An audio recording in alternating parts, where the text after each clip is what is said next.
নমস্কাৰ আপোনালোক সকলোকে পুনৰবাৰ টিকে মাইণ্ডৰ অন্য এটা ৰাতিপুৱাৰ ধামাকাদাৰ খবৰলৈ স্বাগতম জনাইছো। অন্য দিনৰ দৰে আজিও আপোনালোকৰ কাৰণে দিনটোৰ কেবাটাও গুৰুত্বপূৰ্ণ খবৰ লৈ আহিছো। ভিডিঅ প্ৰথমৰ পৰা শেষলৈকে চাই থাকিব। বহুকেইটা খবৰ আছে, বহুকেইটা ইন্টাৰেষ্টিং খবৰ আছে, একদম মিছ নকৰিব। আগবাঢ়িছো আজি প্ৰথমটো খবৰ ফালে। প্ৰথমটো খবৰ ওলাইছে সুপ্ৰিম কোৰ্টৰ পৰা। তো বন্ধু বান্ধৱীসকল, বৰ্তমান সময়ত আপোনালোকে হয়তো দেখা পাই থাকে বিভিন্ন ৰাজ্য চৰকাৰে যিবিলাক লোকে নেকি বেদখল কৰি আছে চৰকাৰী ভূমি, তো তেওঁলোকক কি কৰে, চৰকাৰী ভূমিৰ পৰা উঠাই দিয়ে, তেওঁলোকৰ ঘৰ দুৱাৰ ভাঙি দিয়ে। আমাৰ অসমতো আপোনালোকে প্ৰায় সময়তে খবৰ শুনা পাই থাকে, অসমৰ বাহিৰৰ বিভিন্ন ৰাজ্যতো আপোনালোকে খবৰ শুনা পাই থাকে যে চৰকাৰে এইটো কৰিলে, চৰকাৰে সেইটো কৰিলে, বা চৰকাৰে বেদখলকাৰীসকলক উচ্ছেদ কৰি পেলালে। সেয়া চৰকাৰী ভূমিতে থাকে কিন্তু তেওঁলোকক কি কৰে, তাৰ পৰা উচ্ছেদ কৰি দিয়ে, হয় নহয়? তো ঘপককেনে আপোনালোকে তেনেকুৱা ধৰণৰ খবৰবিলাক হয়তো শুনা পায়। আমাৰ অসমতে ৰিচেণ্টলি হৈ আছে, আপোনাৰ সেয়া সোণাৰী আছিলে ঠাইডোখৰ নামটো, সোণাৰীত এতিয়া বেদখলকাৰীসকলক উচ্ছেদ চলাই আছে। অসম চৰকাৰে কৈছে যিসকলে তাত তেওঁলোকক বহাইছিলে, তো তেওঁলোকৰ ওপৰতো একশ্যন ল'ব বুলি জনাইছে। এনেকুৱা আপোনালোকে খবৰ হয়তো বহুতো শুনি থাকে। এতিয়া খবৰ ওলাইছে যে সুপ্ৰিম কোৰ্টে এইটো নিৰ্দেশনা জাৰি কৰিছে প্ৰত্যেকখন ৰাজ্য চৰকাৰ বা প্ৰশাসনৰ বাবে যে এতিয়াৰে পৰা সুপ্ৰিম কোৰ্টৰ বিনা অনুমতিত ৰাজ্য চৰকাৰে জধে মধে বুলডোজাৰ চলাব নোৱাৰিব বুলি কৈছে।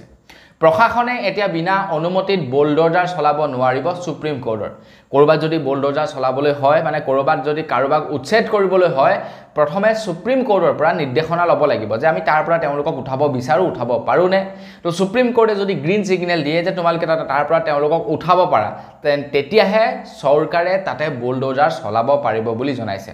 নহলে চৰকাৰে কি কয়, না কোনো নোটিছ দিয়ে, না কিবা দিয়ে, তেওঁলোকক ডাইৰেক্টলি গৈ উচ্ছেদ কৰি পেলায়। তো এইটো একেবাৰে একদম বেয়া কথা, একেবাৰে বেয়া কথা এইটো, ডাইৰেক্টলি তেওঁলোকক উঠাই দিয়াটো। তেওঁলোকক মোৰ মতে নোটিছ পঠাব লাগে, তেওঁলোকলৈ নোটিছ পঠাই তেওঁলোকক সতৰ্কিত কৰিব লাগে, তেওঁলোকক কিছু টাইম দিব লাগে যে তোমালোকক ইমানটো টাইম দিছোঁ, তোমালোকে ইয়াৰ পৰা গুচি যোৱা, য'ত যোৱা, মুঠতে আমাৰ সেইটো মতলব নাই, মুঠতে ইমান দিনৰ ভিতৰত তোমালোকে জেগাটো খালী কৰা। যদি খালী নকৰা তেন্তে তোমালোকৰ তাতে বুলডোজাৰ চলিব। তো তাৰ পাছতো যদি তেওঁলোকে খালী নকৰে তেতিয়া বেলেগ কথা, তেওঁলোকৰ তাত ধৰি লওক বুলডোজাৰ চলাওক। কিন্তু এবাৰো নোটিছ নিদিয়াকৈ হঠাতে সেই ডিচিশ্যন লোৱাটো একেবাৰেই বেয়া কথা। আগবাঢ়িছোঁ ইয়াৰ পাছৰটো খবৰ ফালে। ইয়াৰ পাছৰ খবৰটো ওলাইছে বিৰাটেই এটা ভাল খবৰ, বিৰাটেই এটা গুৰুত্বপূৰ্ণ খবৰ। আপোনালোকৰ ঘৰতো নিশ্চয় ল'ৰা ছোৱালী আছে। কোন ল'ৰা ছোৱালী আপোনালোকৰ ঘৰত আছে? তো কেন্দ্ৰ চৰকাৰৰ ফালৰ পৰা নতুনকৈ এখন আঁচনি উলিয়াইছে। আঁচনিখনৰ নাম হৈছে NPS বস্ত্ৰালয়। তো এই আঁচনিখনৰ অধীনত আপোনালোকে এতিয়াৰে পৰা প্ৰত্যেক মাহে আপোনালোকৰ ল'ৰা ছোৱালীৰ নামত পইচা জমা কৰি যাব পাৰিব। NPS বস্ত্ৰালয় নামৰ যোজনাখনৰ অধীনত আপোনালোকে এতিয়াৰে পৰা ল'ৰা ছোৱালীৰ নামত মাহে মাহে পইচা জমা কৰি যাব পাৰিব। এতিয়া আপোনালোকে হয়তো ক'ব LICটো জমা কৰিব পাৰি, বা অন্যান্য ঢেৰ কোম্পানী আছে তাতো পইচা জমা কৰিব পাৰি। এইটো আকৌ কেনেকুৱা ধৰণৰ ভাল কথা? ভাল কথাটো হৈ গ'ল এইটো যে আপোনালোকে যদি মাহেকত 10,000 টকাও যদি ডিপজিট কৰে, বা 1000 টকা এটাও যদি ডিপজিট কৰে আপোনালোকৰ ল'ৰা ছোৱালীৰ নামত, তেন্তে আপোনালোকে 14% ৰেট অফ ইণ্টাৰেষ্ট লাভ কৰিব পাৰ ইয়েৰ। এনে আপোনালোকে কৰবাত পইচা জমা কৰিবলৈ যাওক, আপোনালোকক কিমান দিব? 7%, 8%, 8.5% ইমানেইতো আপোনালোকক ইণ্টাৰেষ্ট দিব। কিন্তু আপোনালোকে যদি NPS বস্ত্ৰালয় যোজনাখন অৰ্থাৎ আঁচনিখনৰ জৰিয়তে যদি পইচা ডিপজিট কৰি যায় আপোনালোকৰ ল'ৰা ছোৱালীৰ নামত, তেন্তে 14% মানে 14% আপোনালোকক পাৰ ইয়েৰ ৰিটাৰ্ণ দিব, মানে পাৰ ইয়েৰ 14% আপোনালোকক ইণ্টাৰেষ্ট দিব। তো ইয়াতকৈ আৰু কি ভাল ফেচিলিটি আপোনালোকক লাগে? যদি আপোনালোকে পইচা ডিপজিট কৰিম বুলি ভাবি আছে ল'ৰা ছোৱালীৰ নামত, NPS বস্ত্ৰালয় যোজনাৰ অধীনত আপোনালোকে পইচা ডিপজিট কৰিলে ভাল ইণ্টাৰেষ্ট লাভ কৰিব। আগবাঢ়িছোঁ ইয়াৰ পাছৰটো খবৰৰ ফালে। আমাৰ ভাৰতবৰ্ষত আপোনালোকে প্ৰায় সময়ত ৰেল দুৰ্ঘটনাৰ কথা শুনা পাই থাকে। আমাৰ ভাৰতবৰ্ষত এই বছৰত ক'বলৈ গ'লে কেইবাটাও বৃহৎ ৰেল দুৰ্ঘটনা হয়, বহুতো লোকৰ মৃত্যু হয়, বহুতো লোক আঘাতপ্ৰাপ্ত হয়। ৰিচেণ্টলি আজিৰ পৰা কেইদিনমান আগত এখন বাহন আপোনাৰ ৰেলৰ দুৰ্ঘটনা হৈছিলে, আপোনালোকে নিশ্চয় খবৰত শুনা পাইছিলে। এতিয়া অমিত শ্বাহ ডাঙৰীয়াদেৱে জনাইছে যে ৰেল দুৰ্ঘটনাসমূহ যে হয়, সেয়া ধৰি লওক কাৰোবাৰ ভুলৰ কাৰণেই হওক বা কোনোবাই জানি বুজিয়েই নকৰক কিয়, সেইটো পাছৰ কথা। কিন্তু ৰেল দুৰ্ঘটনাসমূহে যে হয়, এতিয়াৰে পৰা একদম পুংখানুপুংখভাৱে ইনভেষ্টিগেশ্যন চলাব বুলি জনাইছে ৰেল দুৰ্ঘটনাৰ ওপৰত। য'ত নেকি ৰেল দুৰ্ঘটনা হ'ব, সেই দুৰ্ঘটনাটোৰ ওপৰত পুংখানুপুংখভাৱে এতিয়া ইনভেষ্টিগেশ্যন চলাব বুলি জনাইছে মানে ইয়াৰ ফলত এইটো প্ৰমাণ হ'ব যে সেই ৰেল দুৰ্ঘটনাটো কাৰ ফলত হ'বলৈ পালে ইয়াতে কাৰ দুখী ইয়াতে কাৰ দুখ আছে কোনোবাই প্ৰি প্লেন কৰিছিলে নে সেইটো আকস্মিক হোৱা এটা দুৰ্ঘটনা আৰু যদিহে আকস্মিক দুৰ্ঘটনা হৈছিলে কাৰ ভুলৰ বাবে হৈছে ৰেল মন্ত্ৰালয় ভুলৰ কাৰণে নে যিসকল নেকি ৰেল কৰ্মী আছে তো তেওঁলোকৰ কাৰণে নে কোনোবাই সেইটো সাজিশ কৰিছিলে তো কোনে কি কৰিছিলে পুংখানুপুংখভাৱে এতিয়া ইনভেষ্টিগেশ্যন চলাব বুলি জনাইছে অমিত শাহ ডাঙৰীয়াই যাতে দুখী কেতিয়াও হাৰি যাব নোৱাৰক দুখীয়ে যাতে উচিত শাস্তি পাওক তো তাৰ কাৰণে এই নতুন নিয়মটো বনাইছে আমাৰ ভাৰতত আগাইছো ইয়াৰ পাছৰটো খবৰ ফালে মোদী চৰকাৰৰ 100টা দিন খুব সোনকালে সম্পূৰ্ণ হ'ব তো মোদী চৰকাৰৰ 100 দিন সম্পূৰ্ণ হোৱাৰ আগতেই নৰেন্দ্ৰ মোদী ডাঙৰীয়াদেৱে ঘোষণা কৰিছে যে আমাৰ ভাৰতবৰ্ষত ওৱান নেশ্যন ওৱান ইলেকশ্যন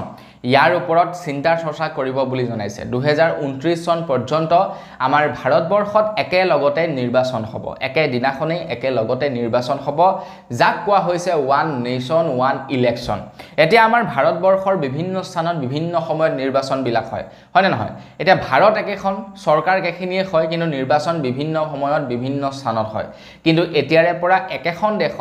একেখন দেশত একেটা সময়তে মানে ভাৰতবৰ্ষত একেটা সময়তে একেটা দিনতে ইলেকশ্যন হ'ব আৰু তাক কোৱা হৈছে ওৱান নেশ্যন ওৱান ইলেকশ্যন এতিয়া এই সিস্টেমটো প্ৰৱৰ্তন কৰিবৰ কাৰণে কিছু সময়ৰ প্ৰয়োজন হ'ব বহুতো খৰচাপাতি প্ৰয়োজন হ'ব তো তাৰ কাৰণে 2029 চন পৰ্যন্ত চৰকাৰে এইটো সীমা বান্ধি দিছে যে 2029 চন পৰ্যন্ত আমাৰ ভাৰতবৰ্ষত ওৱান নেশ্যন ওৱান ইলেকশ্যন কৰিব তো সেইটো 2029 চনৰ পৰা আমি দেখিবলৈ পাম এতিয়া কথাটো হৈ গ'ল যে মণিপুৰ আৰু মণিপুৰত বহু দিনৰ পৰা প্ৰায় 1.5 বছৰ মান হৈ গ'ল অবিৰতভাৱে তাতে হিংসাত্মক পৰিস্থিতিৰ সৃষ্টি হৈ আহিছে কুকি আৰু মেটেই নামৰ দুটা সম্প্ৰদায়ৰ মাজত মণিপুৰত সংঘৰ্ষ লাগি আহিছে যাৰ ফলত নেকি মণিপুৰ অশান্ত হৈ আছে বাৰে বাৰে সকলো লোকে আপিল কৰি আছে মণিপুৰৰ পৰা যে প্ৰধানমন্ত্ৰী বা অমিত শাহ ডাঙৰীয়া মণিপুৰলৈ আহক আৰু মণিপুৰৰ পৰিস্থিতি এবাৰ আপোনালোকে চাওক আৰু মণিপুৰত শান্তি আনিবৰ কাৰণে যি পাৰে আপোনালোকে তাকেই কৰক কিন্তু এতিয়া পৰ্যন্ত নৰেন্দ্ৰ মোদী ডাঙৰীয়া বা অমিত শাহ ডাঙৰীয়াক মণিপুৰলৈ যোৱা আমি নেদেখিলো বৰঞ্চ তেওঁ মণিপুৰৰ ওপৰত এটা বাক্যও কোৱা আমি শুনা নাপালো কিন্তু যোৱাকালি অমিত শাহ ডাঙৰীয়াই মণিপুৰক লৈ এটা ষ্টেটমেন্ট দিছে তো অমিত শাহ ডাঙৰীয়াই কৈছে যে মণিপুৰৰ ওপৰত চিন্তা চৰ্চা কৰি থকা হৈছে শান্তি আনিবৰ কাৰণে ইতিমধ্যে কুকি আৰু মেটেই সম্প্ৰদায়ৰ মাজত আলাপ আলোচনা কৰা হৈছে বুলি জনাইছে মণিপুৰলৈ শান্তি ঘূৰাই আনিবৰ কাৰণে এটা দেখা যাওক কি হয় কি নহয় মোৰ মতে শান্তি আহিলেই ভাল আছে আৰু ন কিমান লোকৰ কিমান ক্ষয় ক্ষতি হৈছে তাৰ কোনো ঠিক নাই কিমান লোকৰ মৃত্যু হৈছে তাৰ কোনো ঠিক নাই গতিকে এনেকুৱা অশান্তি হৈ থাকিলে বেয়া কথা অনাগত প্ৰজন্মৰ কাৰণে বেয়া কথা তো তাতে যদি খুব সোনকালে শান্তি আনিব পাৰে সেইটো চৰকাৰে কৰিলেহে কৰা হয় না তাৰ মানুহবিলাকেতো কৰিব নোৱাৰে তো চৰকাৰে যদি কৰিব বিচাৰে তেন্তে শান্তি কৰিব পাৰে আগবাইছো ইয়াৰ পাছৰটো খবৰ ফালে আমাৰ অসমত 15 তাৰিখৰ দিনাখন যি নেকি এডিআৰইৰ এক্সাম হৈ গ'ল তো এডিআৰইৰ এক্সামত নলবাৰীৰ এগৰাকী শিক্ষাৰ্থীয়ে এটা এলিগ্ৰেশ্যন লগাইছিলে এগৰাকী দেহৰক্ষীৰ ওপৰত মানে এগৰাকী আৰক্ষীৰ ওপৰত এটা এলিগ্ৰেশ্যন লগাইছিলে যে চেকিংৰ নামত তেখেতে মহিলাৰ গুপ্তাংগত হাত দিছিলে পেন্টিৰ ভিতৰত হাত ভৰাইছিলে ব্ৰাৰ ভিতৰত হাত ভৰাইছিলে এনেকুৱা ধৰণৰ এটা এলিগ্ৰেশ্যন লগাইছিলে আৰু তাৰ পাছতে মুখ্যমন্ত্ৰী ডক্টৰ হিমন্ত বিশ্ব শৰ্মা দেৱে এতিয়া জনাই যে সেই মহিলাগৰাকীৰ ওপৰত তদন্ত হ'ব বুলি জনাইছে মানে সেই মহিলা পুলিচ গৰাকীৰ ওপৰত যি গৰাকী পুলিচে নেকি তেনেকুৱা ধৰণৰ কামকাজবিলাক কৰিছিলে এতিয়া অসম চৰকাৰ বা আৰক্ষী বিভাগৰ তৰফৰ পৰা তেনেকুৱা ধৰণৰ কোনো নিৰ্দেশনা নাছিলে যে আপোনাৰ গুপ্তাংগত হাত লগাই চেকিং কৰিবৰ কাৰণে বা আপোনাৰ মেখেলা পেটিকুট দাঙি চেক কৰিবৰ কাৰণে পেন্টি খুলি চেক কৰিবৰ কাৰণে কোনো ধৰণৰ তেনেকুৱা নিৰ্দেশনা দিয়া হোৱা নাছিলে অসম পুলিচৰ ফালৰ পৰা বা অসম চৰকাৰৰ ফালৰ পৰা মাত্ৰ চেকিং কৰিবৰ কাৰণে দিয়া হৈছিলে কিন্তু মহিলাগৰাকীয়ে এক ষ্টেপ ওপৰলৈ গৈ এনেকুৱা ধৰণৰ চেক কৰিলে এতিয়া সেই মহিলাগৰাকীৰ ওপৰত তদন্ত চলিব আগবাইছো ইয়াৰ পাছৰটো খবৰ ফালে আমাৰ অসমত এতিয়াও এনেকুৱা একাংশ মানুহ আছে বা এনেকুৱা এছাম মানুহ আছে যি চাম মানুহে সমাজখনক কন্ট্ৰোল কৰি আছে চাবচোন বিশেষকৈ গাঁও পদূলিবিলাকত আপোনালোকে চাব গাঁওবিলাকত এনেকুৱা এটা সামৰ মানুহ থাকে বা এনেকুৱা কেইজনমান মানুহ থাকে যি কেইজন মানুহৰ মতে গোটেই গাঁও মানুহবিলাক চলাফুৰা কৰে বা গাঁৱত কিবা এটা সিদ্ধান্ত ল'বলৈ হ'ল তো সেই কেইজনৰ যিটো ৰায় থাকে সেই ৰায় মতেই সেই গোটেই গাঁওখনত সিদ্ধান্ত লোৱা হয় এনেকুৱা গাঁওবিলাকত এচাম মানুহ থাকে তেওঁলোকে নিজকে মানে বিৰাট লিডাৰ বুলি ভাবে যে আমি গাঁওখনৰ লিডাৰ আমি যি কম গাঁৱৰ ৰাইজে সেইটো মানিব লাগিব আৰু তেওঁলোক হৈছে গাঁওখনৰ ভিতৰত ধনী ব্যক্তি মানে গাঁওখনৰ ভিতৰত যি কেইজন ধনী ব্যক্তি থাকিব তেওঁলোকে যিটো ক'ব মানে সেইটোৱে গাঁওখনত চলিব তাৰ বাহিৰে বেলেগ আৰু একো নচলিব এনেকুৱা বৰ্তমান সময়তো একাংশ গাঁৱত বৰ্তমান সময়ত চলে তো বন্ধু বান্ধৱীসকল খবৰ ওলাইছে এইখন অসমৰ পৰাই যিখন অসমত এজন যুৱকে গাহৰি পোহপালন কৰি স্বাৱলম্বী হম বুলি ভবাৰ পাছত সেই ব্যক্তিজনক এঘৰীয়া কৰিছে গাঁৱৰ ৰাইজে আৰু বন্ধু বান্ধৱীসকল এনেকুৱা ধৰণৰ ডিসিশনবিলাক কলোৱে আপোনালোকক গাঁৱত কিছুমান এনেকুৱা মানুহ থাকে যিবিলাক মানুহ নেকি মানুহবিলাকৰ মতে গাঁওখন চলে তো তেওঁলোকে আই থিংক মানুহৰ যেটো নেকি ধৰি লওক ডেভেলপমেন্ট হেতু নিবিচাৰে নেকি তো যাৰ কাৰণে তেনেকুৱা ধৰণৰ ডিসিশনবিলাক তেওঁলোকে লয় ভাবক মানুহ গৈ ছন্দত পাইছেগে হয়নে নহয় তো ছন্দত পাইছেগে আৰু আনফালে গাঁওবিলাকত এতিয়াও এনেকুৱা কিছুমান মানুহ আছে যিবিলাকে কি কৰিছে গাহৰি পোহপালন কৰাৰ কাৰণে লৰাজনক এঘৰীয়া কৰি দিলে কিন্তু সেই একেখিনি মানুহে আকৌ বজাৰৰ পৰা গৈ 450 টকা দি 1 কেজি গাহৰি কিনি আনি খোৱাত খুব ভাল লাগে তেওঁলোকৰ লৰা ছোৱালীয়ে ডিঙিলৈকে মদ গিলি আহি ঠেং পাক খাই ঘৰত সোমালে সেইটো তেওঁলোকৰ কোনো আপত্তি নাই কিন্তু এজন যুৱকে যেতিয়া নেকি গাহৰি পোহপালন কৰি নিজকে স্বাৱলম্বী কৰিম বুলি ভাবে তেতিয়া তেওঁলোকৰ অপচন দি আহি যায় তেওঁলোকৰ তেতিয়া ধেই মানে নিয়ম কানুন আহি যায় যে গাহৰি কিয় পোহপালন দিব কিয় পুহিব তো এইবিলাক পুৰা নিষিদ্ধ আছে আজিকালি এনেকুৱা ধৰণৰ ধেই আছে মানুহ এনেকুৱা বহুতো সমাজত চলে এতিয়া ডাইৰেক্টলি ইয়াতে কৈ দিলো এটা ডাঙৰ বিতৰ্ক হৈ যাব তো সেইবিলাক নিবিচাৰো বাকি যি কি নহওক এইবিলাক কৰাটো একেবাৰে বেয়া কথা কোনোবা এজন ব্যক্তিয়ে কিবা এটা কৰি স্বাৱলম্বী হ'ব বিচাৰিছে হওক ভাই এটোত কি আপত্তি আছে তেখেতেটো ড্ৰাগছৰ ব্যৱসায় কৰা নাই সমাজখনৰ ধ্বংস কৰিব পৰা তেখেতেটো মদৰ বিজনেছ কৰা নাই সমাজৰ লৰা ছোৱালীক ধ্বংস কৰিব পৰা তেখেতেটো ভাঙৰ বিজনেছ কৰা নাই গাঁওখন যেটা ধ্বংস হৈ যাব তেখেতে গাহৰি পোহপালন কৰিছে তাৰ পৰা যদি কিবা এটা ধৰি লওক প্ৰদূষণ হয় তেতিয়া তেখেতক কক যে তই এইটো সাফা কৰ বা এইটো নকৰিবি নহলে কিন্তু তোৰ প্ৰটেকচন ল'ব তেখেতে আৰামছে গাহৰি পোহপালন কৰিছে বৈজ্ঞানিক পদ্ধতিত তাত কি আপত্তি আছে আগবাইছো ইয়াৰ পাছৰটো খবৰ ফালে ইয়াৰ পাছৰ খবৰটো ওলাইছে বঙাইগাঁৱৰ পৰা তো বঙাইগাঁৱৰ বাসীৰ কাৰণে অসমৰ মুখ্যমন্ত্ৰী ডক্টৰ হিমন্ত বিশ্ব শৰ্মা দেৱে এটা ডাঙৰ উপহাৰ প্ৰদান কৰিছে আপুনি যদি বঙাইগাঁৱৰ পৰা এই ভিডিওটো চাই আছে তেন্তে লাইক এটা কৰিবলৈ কিন্তু একেবাৰেই নাপাহৰিব একদম লাইক এটা কৰিব কিন্তু তো বঙাইগাঁও বাসীক অসমৰ মুখ্যমন্ত্ৰী ডক্টৰ হিমন্ত বিশ্ব শৰ্মা দেৱে প্ৰায় 5টাকৈ ডাঙৰ উপহাৰ প্ৰদান কৰিছে আৰু পাঁচটা ডাঙৰ উপহাৰতকৈ আটাইতকৈ ডাঙৰ উপহাৰটো হৈ গৈছে বঙাইগাঁৱত 2025 চনত বঙাইগাঁও মেডিকেল কলেজৰ শুভাৰম্ভণি কৰিব বুলি জনাইছে বঙাইগাঁও মেডিকেল কলেজ শুভাৰম্ভণি কৰা হ'ব 2025 চনত তো আপুনি বঙাইগাঁৱৰ পৰা যদি ভিডিওটো চাই আছে তেন্তে লাইক এটা নকৰাকৈ কিন্তু এই খবৰটো একেবাৰে নাযাব আগবাইছো ইয়াৰ পাছৰটো খবৰ ফালে ইয়াৰ পাছৰ খবৰটো ওলাইছে স্মাৰ্ট প্ৰিপেইড মিটাৰৰ ওপৰত স্মাৰ্ট প্ৰিপেইড মিটাৰৰ ওপৰত ইয়াৰ পাছৰ খবৰটো ওলাইছে মৰঙী চাহ বাগিচাৰ পৰা ওলাইছে ইয়াৰ পাছৰটো খবৰ মৰঙী চাহ বাগানৰ লোকসকলে এতিয়া ৰাজপথলৈ ওলাই আহি ধৰ্ণা দিছে আৰু তেওঁলোকে কৈছে যে 45 দিনৰ ভিতৰত স্মাৰ্ট প্ৰিপেইড মিটাৰ এপিডিএছএলে খুলি নিব লাগিব তেওঁলোকৰ ঘৰৰ পৰা আৰু যদিহে এপিডিএছএলে 45 দিনৰ ভিতৰত প্ৰিপেইড স্মাৰ্ট মিটাৰ তেওঁলোকৰ ঘৰৰ পৰা খুলি নিনিয়ে তেন্তে সেই প্ৰিপেইড স্মাৰ্ট মিটাৰ গৈ ধনখিৰি নৈত পেলাই দিয়া হ'ব বুলি এতিয়া মৰঙী চাহ বাগানৰ লোকসকলে প্ৰতিবাদ সাব্যস্ত কৰিছে তো বন্ধু বান্ধৱীসকল প্ৰিপেইড স্মাৰ্ট মিটাৰক লৈ বৰ্তমান সময়ত আমাৰ অসমত যিটো ৰকমে প্ৰতিবাদ চলি আছে তো এনেকৈয়ে যদি অবিৰতভাৱে চলি থাকে ন আমাৰ অসমৰ জনসাধাৰণৰ ওপৰত কিন্তু এপিডিএছএলে প্ৰিপেইড স্মাৰ্ট মিটাৰৰ এই বুজাটো জাপি দিব নোৱাৰিব যদি ঠিক এনেদৰে প্ৰতিবাদ চলি থাকে আৰু অসম চৰকাৰে মোৰ মতে এইটো একচেপ্ট কৰি ল'ব লাগে যে প্ৰিপেইড স্মাৰ্ট মিটাৰৰ ফলত কাৰেণ্টৰ বিল বাঢ়িছে বুলি তো মানে অসম চৰকাৰে কি ভাবিছে কি নাভাবিছে নাজানো তো যিখন চৰকাৰ নেকি ৰাইজৰ কাৰণে তো ৰাইজে যেতিয়া নেকি কৈছে যে আমাৰ অসুবিধা হৈছে এই বস্তুটোৰ কাৰণে তো চেঞ্জ কৰি দিলেই হ'ল না তো সিম্পল কথা যেটো আপোনালোক ৰাইজৰ কাৰণে যেহেতু আপোনালোকে ৰাইজৰ কাৰণে যেহেতু কাম কৰিব বিচাৰিছে যেহেতু ৰাইজৰ ভালৰ কাৰণে কৰিব বিচাৰিছে তো যেটো বস্তু ৰাইজে বিচৰা নাই তো সেইটো নকৰিলে হ'ল মই যদি এজন মুখ্যমন্ত্ৰী হলো হেতেন মইতো সেইটোৱে কৰিলো হেতেন ৰাইজে বিচৰা নাই দ্যাট মিন্স এইটো কিবা এটা বেয়া আছে গতিকে নালাগে ভাই আমাৰ অসমত তেনেকুৱা ধৰণৰ প্ৰিপেইড স্মাৰ্ট মিটাৰ নালাগে পুৰণা পদ্ধতিয়ে ঠিক আছে বস লেঠা খতম তো মুখ্যমন্ত্ৰীকো মানুহে ভাল পালে সবে মৰম কৰিলে হয় না নহয় মানুহৰ সমস্যাও সমাধান হৈ গ'ল আগবাইছো ইয়াৰ পাছৰটো খবৰ ফালে শংকৰজ্যোতিয়ে আছুৰ সাধাৰণ সম্পাদক পদৰ পৰা তেখেতে অব্যাহতি ল'লে পদত্যাগ কৰিলে তেখেতে আছুৰ সাধাৰণ সম্পাদকৰ পদৰ পৰা এতিয়া আছুৰ সাধাৰণ সম্পাদক নতুনকৈ এজন নিৰ্বাচিত হৈছে তেখেতৰ নাম হৈছে অৰ্জুন হানজেক প্ৰনাউন্সিয়েশ্যন ভুল হ'ব পাৰে তাৰ কাৰণে ক্ষমা কৰিব তো এখেত হৈছে বৰ্তমানৰ মানে বৰ্তমানৰ তেখেত আছুৰ ভাৰপ্ৰাপ্ত সাধাৰণ সম্পাদক তো আমাৰ তৰফৰ পৰা তেখেতলৈ বহুত বেছি শুভেচ্ছা থাকিলে নতুন সাধাৰণ সম্পাদকজনলৈ আজিকালি পূজা আজিকালি বিহু বা আজিকালি হেয়া অন্যান্য উৎসৱ বুলি ক'লেই যেন মদৰ এটা মেলা চলে মদৰ এক ডাঙৰ মেলা চলে বুলি ক'ব পাৰি আমাৰ অসমত তো বিশ্বকৰ্মা পূজা গ'ল তো বিশ্বকৰ্মা পূজাৰ দিনাখন খবৰ ওলাইছে যে সৰ্বাধিক মদৰ বিক্ৰী ৰেকৰ্ড ভংগ কৰিলে বুলি খবৰ ওলাইছে খবৰ লোৱা অনুসৰি খুৰা বিক্ৰীত এটা অভিলেখ গঢ়িলে অসমত বিশ্বকৰ্মা পূজাৰ দিনাখন কেৱল গুৱাহাটী মহানগৰীত 5,07,00,000 টকাৰ খুৰা বিক্ৰী হৈছে কেৱল গুৱাহাটী মহানগৰীত 5,07,00,000 টকাৰ খুৰা বিক্ৰী হৈছে বিশ্বকৰ্মা পূজাৰ দিনাখন গোটেই অসমখনক যদি মিলাবলৈ যায় তেন্তে কিমান টকাৰ সাগে খুৰা বিক্ৰী হৈছে তাৰ কোনো ঠিক নাই অল ওভাৰ আসামত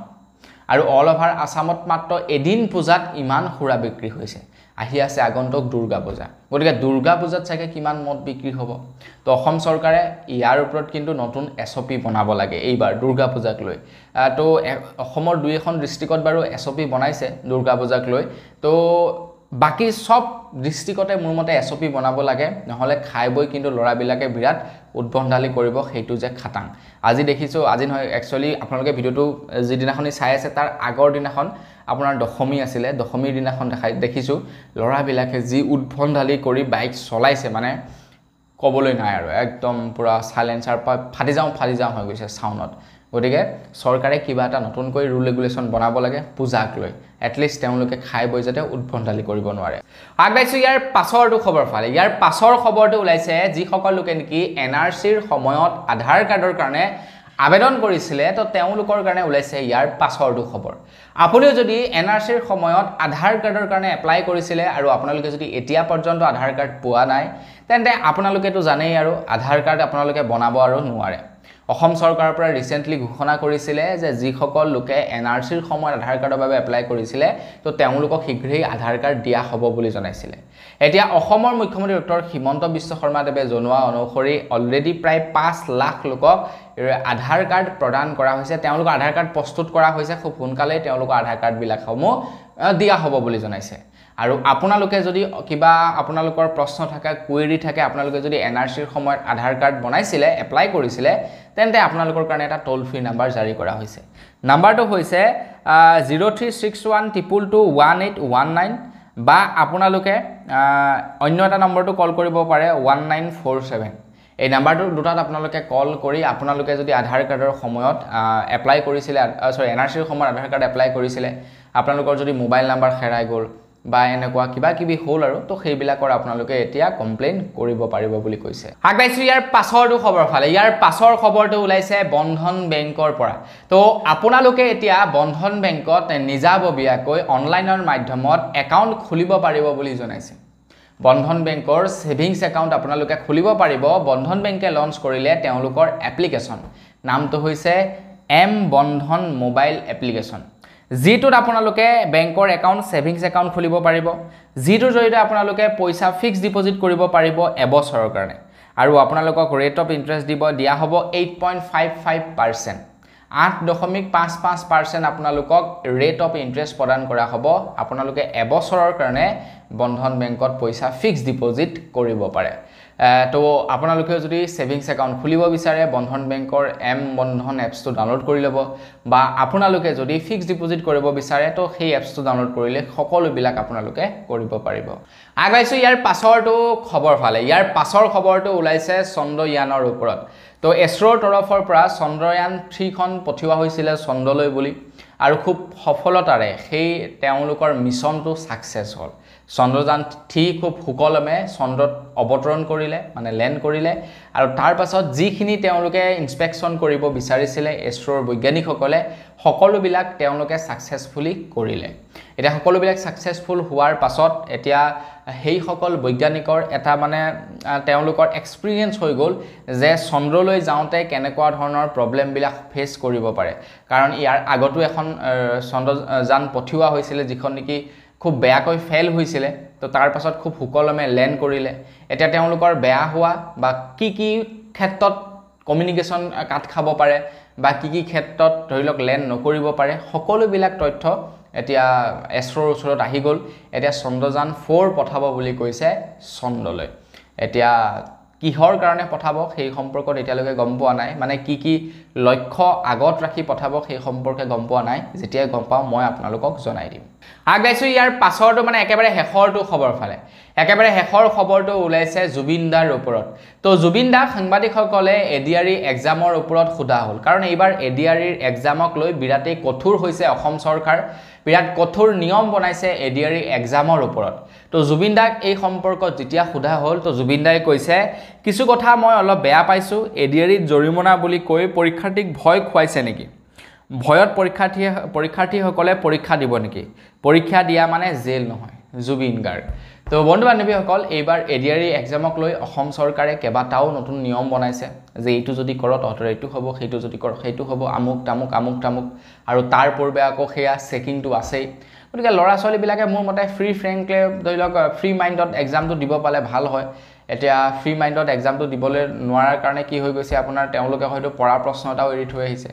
গতিকে ভয় খুওৱাটো বেয়া কথা নিয়ম নীতি বনাও কিন্তু ভয় খুওৱাটো বেয়া কথা যে নকল কৰিলে 3 বছৰ জেল আমুক জেল তামুক জেল এটা ইমানখিনি কৰাৰ পাছতো এজন ব্যক্তিয়ে কি কৰিলে বাপেকে হেয়া প্ৰশ্ন আগত ফাদিলেই কৰি দিলে আকৌ খবৰ ওলাই আছে বলে WhatsApp গ্ৰুপত PDF ফাইল যোগে বলে হেয়া গুচি গল প্ৰশ্ন কাকত তো ইমানখিনি কৰাৰ পাছতো সেইবিলাক হবলৈ পাইছে কেনেকে হয়নে নহয় তো ডিজিপি জিপি সিং ডাঙৰীয়া দেৱে ইয়াৰ ওপৰত কঠোৰ হ'ব লাগে কিবা নতুন ব্যৱস্থা হাতত ল'ব পাৰিলে ল'ব লাগে কেৱল নিয়ম বনাই থাকিলে নহব কেৱল আইন বনাই থাকিলে নহব নিয়ম আইন কানুন ধেৰ আছে কিন্তু সেইবিলাক ব্ৰেকটো মানুহেই কৰে ন হয় না সেইবিলাক ব্ৰেক কৰিওটো কাম কৰি আছে গতিকে নিয়ম কানুনেই নহব কেৱল তাৰ ওপৰত ষ্টেপ ল'ব লাগিব হয় না তাৰ ওপৰত প্ৰশাসন কঠোৰ হ'ব লাগিব তাৰ ওপৰত কঠোৰ ষ্টেপ ল'ব পাৰে কেনেকুৱা পদ্ধতিৰে দ্বাৰা তো সেইটোক নাইকিয়া কৰিব পাৰি সেইবিলাক চিন্তা চৰ্চা কৰিব লাগিব তো বন্ধু বান্ধৱীসকল বস আজিৰ ভিডিঅ জনাবলগীয়া খবৰ ইমানেই খবৰ কেইটা জানি কেনেকুৱা লাগিলে কমেন্ট কৰি জনাব যদি ভাল লাগিলে লাইক এটা কৰিব চেনেলটো সাবস্ক্ৰাইব কৰি ল'ব পুনৰ এটা ভিডিঅ লগ পোৱাৰ খালি বিদায় মাগিছো ধন্যবাদ জয় অসম